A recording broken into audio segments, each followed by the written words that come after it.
Pay attention to this. In a few moments, you are going to watch a man try on a pair of leather gloves in a Los Angeles courtroom.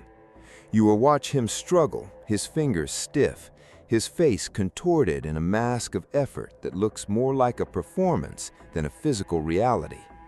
You will hear the words that became the most famous legal mantra in history: "If it doesn't fit, you must acquit," and it will not save the truth. This is not a story about a mistake or a single moment of courtroom theater. There is no moment where you will want to scream at the screen, asking why they didn't see the obvious, because the problem wasn't what happened in that courtroom. The problem started long before the first gavel fell, in a 78-minute window when a national icon became a shadow and a meticulously planned routine was exploited by someone who knew exactly how the gates were locked. Nicole Brown Simpson was 35 years old, a mother of two, and a woman who lived her life with a specific rhythmic predictability. On the evening of June 12, 1994, she followed every procedure she had built for her own safety. She attended her daughter's dance recital. She went to dinner with her family at a restaurant called Mezzaluna.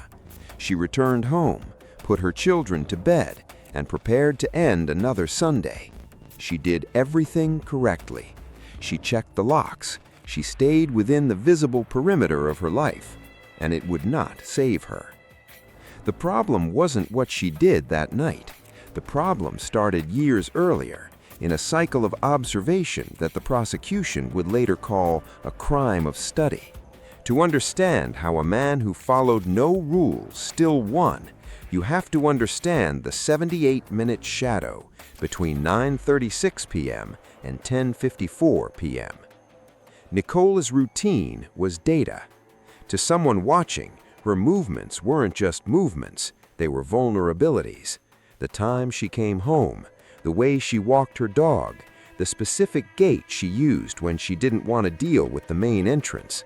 Security isn't only about what is locked, it's about who already has a way in before the locking even starts.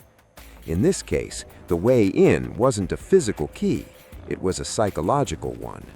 It was the familiarity of a former husband who knew the layout of the Bundy Drive condo better than the people currently living in it. He didn't need to force a window or pick a lock. He didn't need to wait for an opportunity. The opportunity already existed in his mind, cut and ready. At 9:48 p.m., a waiter at Mezzaluna named Ron Goldman left the restaurant to return a pair of designer sunglasses that Nicole's mother had left behind. It was an act of kindness, an ordinary choice that from the inside looked exactly like nothing. He was gone for less than 15 minutes when he arrived at the gate of 875 South Bundy. He wasn't looking over his shoulder. He had no reason to. He was a young man in the prime of his life, delivering an item to a friend, but he was walking into a blind spot that had existed since the building's construction. What followed was a sequence of events that should frighten you more than any single violent act could.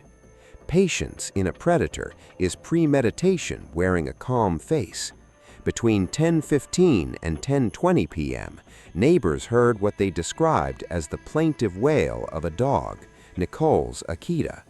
It was a sound that should have been a red flag, but in the ordinary rhythm of a Sunday night, it didn't register as a threat to anyone. It was just a dog barking. Threat is usually not loud. It is usually patient and quiet, wearing a completely unremarkable dark sweat pad or a disguise intended to blend into the shadows of a Brentwood alleyway. Investigators would later comb through the timeline minute by minute, trying to reconstruct exactly how a mountain of evidence could be dismantled by a few hours of procedural error. They found 61 drops of blood. They found the size 12 Bruno Magni shoe prints that traced a path of absolute certainty through the crime scene. They found a trail of blood leading away from the bodies, leading toward the back of the property, toward the same door Nicole believed was her sanctuary.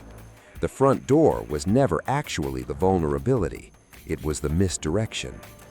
While the world was focused on the horror of the scene at Bundy, something else was happening 5 minutes away at the Rockingham estate.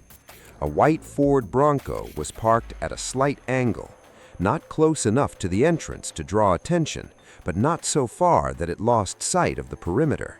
It's the kind of positioning you'd only notice if you were specifically looking for it, which on an ordinary night, no one was. O.J. Simpson had been a superstar for 20 years. He was the kind of person a city protects without even thinking about it. In a city of that size, a celebrity is about as anonymous as a building can be, visible to everyone, but truly seen by no one. The investigation didn't move in a straight line, and it's worth being honest about that. When the bodies were first discovered, the initial working theory among responding officers was a standard double homicide. But as the sun rose over Brentwood, the theory shifted towards something colder. They found a matching glove behind a guest house. They found blood on a pair of socks in a bedroom. They found a trail that led directly to the front door of the American Dream. It was a mountain of data. To anyone watching for long enough stretch of time, the prosecution felt they had completed the task. They had the DNA, they had the motive, they had the history of domestic violence, they had every visible step by the book. But the actual perimeter, the integrity of the evidence itself, had been compromised by a narrative of corruption and a history of racial tension in the city of Los Angeles. The story that should unsettle you the most isn't the story of a murder. It's the story of how a mountain of scientific certainty becomes a pile of dust when it is placed inside a compromised system. The system worked, eventually, in the sense that it identified the suspect, it collected the evidence, and it brought the case to trial. But none of that brought back the two people who were lost in that 78-minute gap. The defense didn't need to prove O.J. Simpson didn't do it. They only needed to exploit the gap. They needed to show that a 30-second window of unattended evidence, a single investigator carrying a blood vial in his pocket instead of securing it in a locker, was a real vulnerability. They treated a minor procedural shortcut as a total system failure. And in the eyes of a jury that had already seen the visible perimeter of the LAPD fail time and time again in the streets of Los Angeles, it was enough. In the 18 days leading up to the incident described in our previous forensic study, the subject made 11 visits to a pharmacy. In the years leading up to the murders at Bundy, the world watched O.J. Simpson. We watched him run through airports in commercials. We watched him play football. We watched him in movies. He was always there, always visible, around 9:40 p.m. or 2 p.m., always in the ordinary rhythm of American life. He never once registered as a threat, because threat isn't usually loud. It doesn't scream danger until the moment it is too late. There is a term investigators use for this: target selection through routine exploitation. It means exactly what it sounds like. Not a crime of opportunity, but a crime of study. The killer knew when Nicole would be alone. He knew the layout of her home. He knew that the LAPD, for all its resources, was a predictable animal. He knew that if he could create enough noise around the visible perimeter, no one would look at the actual path he took. He knew that if he could make the glove look like it didn't fit, the DNA wouldn't matter. None of this changes what happened to Nicole Brown Simpson and Ron Goldman. It only changes what happens to the next crime scene, if anyone is paying attention.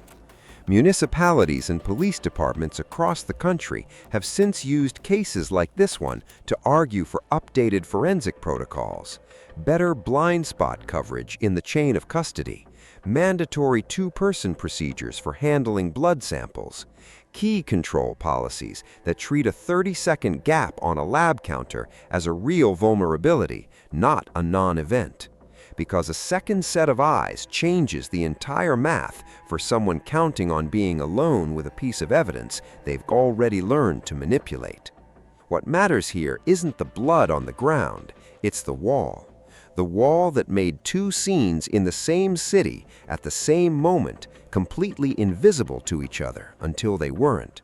On one side of the wall, a man is getting into a limousine to go to the airport, joking with his driver, appearing completely ordinary.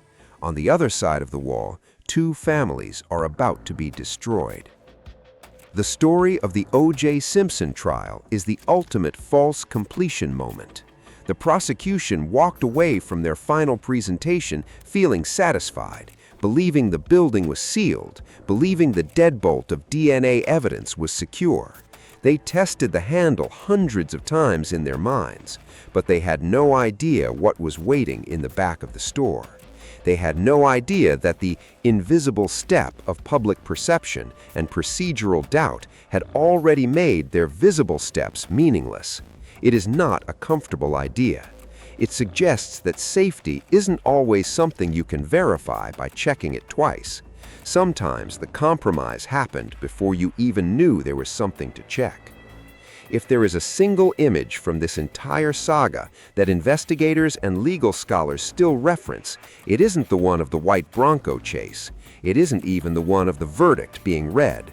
It's the one of a man's hand setting down a set of keys or a blood vial, already turning away, already moving on to the next task in a shift that would end like every other shift, in a locked door he had every reason to trust. Watch that door lock one more time. You know that thoroughness isn't enough, nothing is. And you know that the most dangerous thing in the world isn't a man with a weapon. It's a man who has finished his study, who knows your routine, and who is simply waiting for the clock to hit 10:15 p.m. on an ordinary Sunday night.